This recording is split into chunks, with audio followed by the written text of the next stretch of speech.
Kinetic theory of gases देखते हैं। Kinetic theory of gases में हम क्या पढ़ते हैं, हम गैसेस को माइक्रो लेवल पे पढ़ते हैं, है ना। माइक्रो लेवल क्या हुआ, मतलब मॉलिक्यूलर लेवल पे हम स्टडी करते हैं गैसेस की, है ना। मॉलिक्यूलर लेवल पे स्टडी करते हैं, मॉलिक्यूलर लेवल। तो मॉलिक्यूलर लेवल पे हम क्या स्टडी करेंगे, मॉलिक्यूल्स का, है ना। तो हम देखेंगे जैसे मॉलिक्यूल्स का मास क्या है ना, उसका कितने मॉलिक्यूल्स आएंगे, यदि, है ना, कोई एक्स मास है गैस का, ठीक है, तो उसमें कितने मॉलिक्यूल्स आ जाएंगे, तो मॉलिक्यूल्स का नंबर हम स्टडी करेंगे, ठीक है। मॉलिक्यूल्स की वेलोसिटी क्या है ना, किसी एक पर्टिकुलर टेम्परेचर पे मॉलिक्यूल की क्या वेलोसिटी होती है वो स्टडी करेंगे। मॉलिक्यूल की फिर काइनेटिक एनर्जी क्या है वो स्टडी करेंगे, है ना।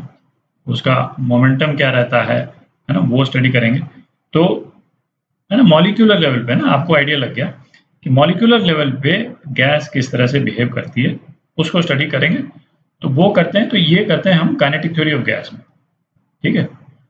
तो अब मॉलिक्यूलर लेवल पे स्टडी करके और फिर हम मैक्रो लेवल के वेरिएबल्स जो हैं वो डिराइव करते हैं। तो मैक्रो लेवल क्या हो गया, पहला वाला तो माइक्रो लेवल हो गया, जो मॉलिक्यूलर लेवल है ये तो माइक्रो लेवल हो गया। मैक्रो लेवल क्या हो गया, जैसे गैस का प्रेशर क्या है, ठीक है, गैस का प्रेशर क्या है, गैस का वॉल्यूम क्या है, फिर टेम्परेचर क्या है ना। प्रेशर और वॉल्यूम और टेम्परेचर जो है वो आपस में कैसे वेरी करते हैं, है ना। इस तरह की चीज़ें जो हैं वो मैक्रो लेवल में स्टडी करते हैं हम। तो माइक्रो लेवल पे गैस की स्टडी करके, मॉलिक्यूल्स की स्टडी करके, सपोज मैक्रो लेवल का हमने एक रिजल्ट निकाला कि भाई गैस का प्रेशर कितना होना चाहिए, और फिर हम एक्चुअल मेजरमेंट करके देखते हैं, भाई प्रेशर तो हम मेजर कर सकते हैं, ठीक है। तो मेजर करके देखते हैं कि भाई हमारे जो एजम्पशंस थे माइक्रो लेवल के वो सही थे कि नहीं थे, है ना। तो इस तरह से हम स्टडी करते हैं गैसेस का, ठीक है। अच्छा, अब है कि यदि हम मॉलिक्यूलर लेवल पे स्टडी कर रहे हैं गैसेस का, तो कुछ तो एजम्पशंस लेने पड़ेंगे हमको, है ना, कुछ एक मॉडलिंग करनी पड़ेगी हमको। मॉडलिंग क्यों करनी पड़ेगी कि भाई जैसे गैस के मॉलिक्यूल्स तो कई तरह के आते हैं। अब जैसे नाइट्रोजन मॉलिक्यूल है वो तो इस टाइप का होगा, लेकिन वो अभी ये नंबर ऑफ बॉन्ड्स कितने वगैरह वो सब में नहीं जा रहे हम, है ना। नाइट्रोजन मॉलिक्यूल इस टाइप का होगा, आपका NO2 है, 3 मॉलिक्यूल हैं, है ना, उनका शेप अब किसी भी टाइप का हो सकता है कि नहीं, मुझे नहीं मालूम कि ये एक्चुअल शेप है कि नहीं, बट किसी भी तरह का हो सकता है शेप, है ना। और फिर जैसे सिंगल एटम गैस है, जैसे आपका हीलियम हो गई, ठीक है। तो मतलब सभी तरह के मॉलिक्यूल्स हैं। अच्छा, फिर और हर एक का अलग अलग शेप भी है। तो मॉलिक्यूलर लेवल पे स्टडी के लिए हम एक, है ना, मॉलिक्यूल्स का एक पर्टिकुलर स्ट्रक्चर हम एज्यूम करते हैं, ठीक है, और मॉलिक्यूल्स किस तरह से बिहेव करते हैं उसको एज्यूम करते हैं। तो आइडियल गैस के जो एजम्पशंस हैं वो अपन ने यहाँ पे लिख रखे हैं। कोई भी आइडियल गैस होगी तो उसके मॉलिक्यूल्स इन एजम्पशंस को फॉलो करेंगे, और ये हम देखेंगे नॉर्मली गैसेस जो हैं वो इन एजम्पशंस को काफ़ी हद तक फॉलो करती हैं, ठीक है। तो आइडियल गैसेस के ये जो एजम्पशन जो हम लेते हैं, है ना, उनको एक एक करके देखते हैं, है ना, अच्छे से देख लें इनको। इससे क्या होगा, आपको गैस को विजुअलाइज करने में ईजी हो जाएगा, है ना, कि गैस अंदर किस तरह से बिहेव कर रही है और मॉलिक्यूल्स किस तरह से मूव कर रहे हैं, है ना, उसका विजुअलाइजेशन ईजी हो जाएगा। अच्छा, यहाँ पे लेफ्ट हैंड साइड में ये जो फिगर जो मैंने बना रखा है, तो बेसिकली 2 गैस मॉलिक्यूल्स हैं, है ना, इस गैस में, और इस टाइप से मूव कर रहे हैं, है ना। एक वॉयलेट वाला मॉलिक्यूल है और एक ये लाल वाला मॉलिक्यूल है, ठीक है। अच्छा, अब देखते हैं एक एक करके जो एजम्पशंस है उसको देखते हैं ना, सारे एजम्पशंस इंपॉर्टेंट हैं, ठीक है, और कोई रीज़न है जिसके लिए वो एजम्पशंस बनाए गए। तो एक तो है कि साइज ऑफ मॉलिक्यूल जो है बहुत छोटा है as compare to intermolecular distance. क्या मतलब हुआ कि ये जो साइज है, जैसे ये लाल वाला मॉलिक्यूल मैं ले लूँ, इसका साइज इतना सा है, और इंटरमॉलिक्यूलर डिस्टेंस एवरेज कितना हो गया, ये इतना दूर है इससे, है ना। एक्चुअल में हो सकता है इससे थोड़ा ज़्यादा ही दूर होगा, पर जो साइज ऑफ मॉलिक्यूल है वो इंटरमॉलिक्यूलर डिस्टेंस से बहुत दूर होता है। ये आप देखिएगा मेजॉरिटी एजम्पशंस जो हैं वो ये चीज़ रख करके बनाए गए हैं कि 2 मॉलिक्यूल जब पास में आएंगे तो उनमें क्या इंटरमॉलिक्यूलर अट्रैक्शन वगैरह भी होता है, ठीक है। रिपल्शन भी होगा, अट्रैक्शन भी होगा। तो हम जब आइडियल गैस मान रहे हैं तो आइडियल गैस में हम ये मानते हैं कि इस तरह का कोई इंटरेक्शन मॉलिक्यूल्स के बीच में नहीं होगा, ठीक है। तो उसी के लिए है एजम्पशन कि एक तो साइज ऑफ मॉलिक्यूल बहुत छोटा है as compare to intermolecular distance.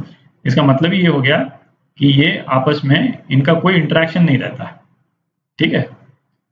दूसरा हो गया molecules are spherical rigid point masses. Spherical rigid point masses जैसे यहाँ दिखा रखे हैं, ऐसा नहीं कि जैसे है ना नाइट्रोजन है तो मतलब अब मैं नाइट्रोजन का मॉलिक्यूल यहाँ पे इस टाइप से बनाऊं, ऐसे ना, ऐसे नहीं है ना। नाइट्रोजन का मॉलिक्यूल भी हम एज्यूम करेंगे कि जब उसकी मॉडलिंग करेंगे जब, तो जैसे ये लाल वाला मॉलिक्यूल जो दिखा रखा है ना, ये नाइट्रोजन मॉलिक्यूल भी हम इसको एज्यूम कर सकते हैं, ठीक है। Spherical rigid point mass. फिर है volume of molecules very small as compare to volume of gas.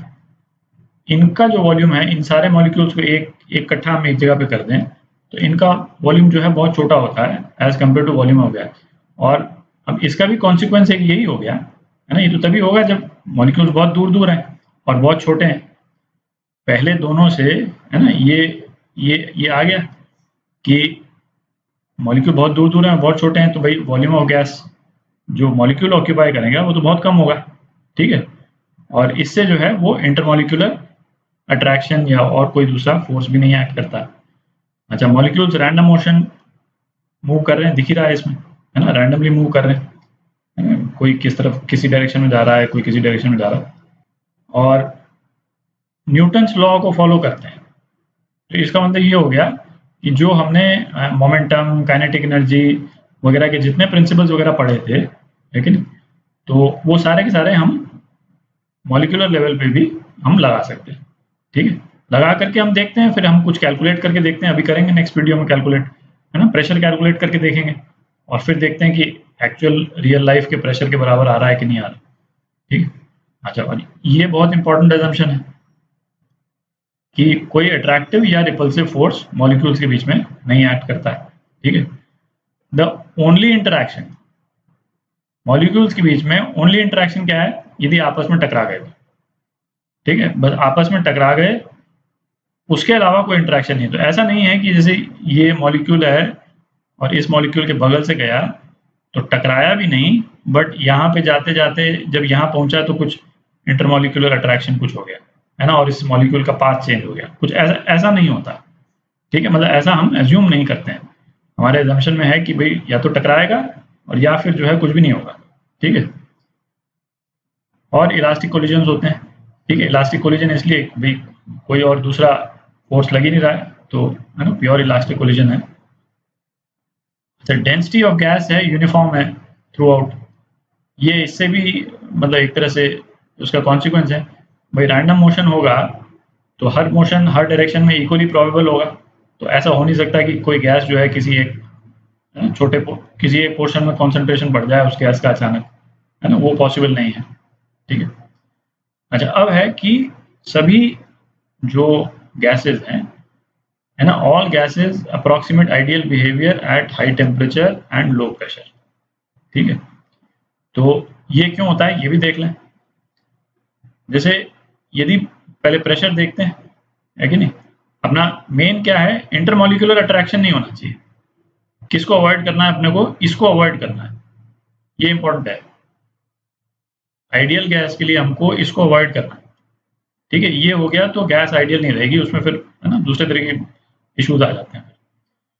तो लो प्रेशर, तो हाई प्रेशर में क्या हो जाएगा, जैसे मैं हाई प्रेशर लगा दूं इसी गैस में हाई प्रेशर, तो हाई प्रेशर में बेसिकली क्या हो गया कि यदि इस गैस का वॉल्यूम यदि हाफ कर दें, ठीक है, ये जितने मॉलिक्यूल हैं ये यहाँ से यहाँ आ जाए, हम है ना यहाँ से एक पिस्टन लगा करके और ये वाली वॉल जो है हम यहाँ पहुँचा दें, तो सारे मॉलिक्यूल्स इतने से में आ जाएंगे।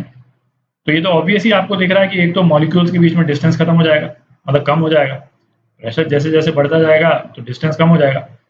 तो इंटरमॉलिक्यूलर अट्रैक्शन या रिपल्शन एक्चुअल में तो होता ही है, वो तो चूंकि वो मॉलिक्यूल दूर दूर होते हैं इसलिए है ना उतना रेलेवेंट नहीं रहता, बट यदि मॉलिक्यूल बहुत पास पास आ जाएंगे तो ये जो फैक्टर है ना ये फिर प्ले करना शुरू कर देगा तो उससे दिक्कत हो जाएगी।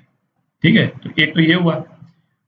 तो इस कारण जो है वो लो प्रेशर में चूंकि मॉलिक्यूल दूर दूर होते हैं, तो इसलिए ये वाला जो फैक्टर है वो प्ले में नहीं आता है। ठीक है, और दूसरा हो गया हाई टेम्परेचर।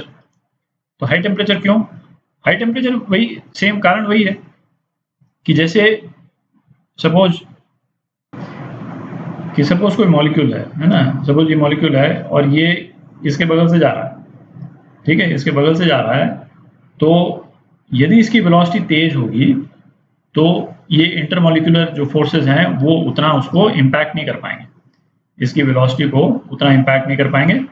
तो इसीलिए जो है वो हाई टेम्परेचर पे मॉलिक्यूल्स जो है वो इस फैक्टर को अवॉइड कर पाते हैं, है ना। ये भी देखा है, मतलब ये एक्चुअल में जैसे पाया गया है कि जैसे टेम्परेचर यदि लो होता है तो गैस का जो प्रेशर है वो कैलकुलेटेड प्रेशर से कम हो जाता है। क्यों कम हो जाएगा लो टेम्परेचर पे?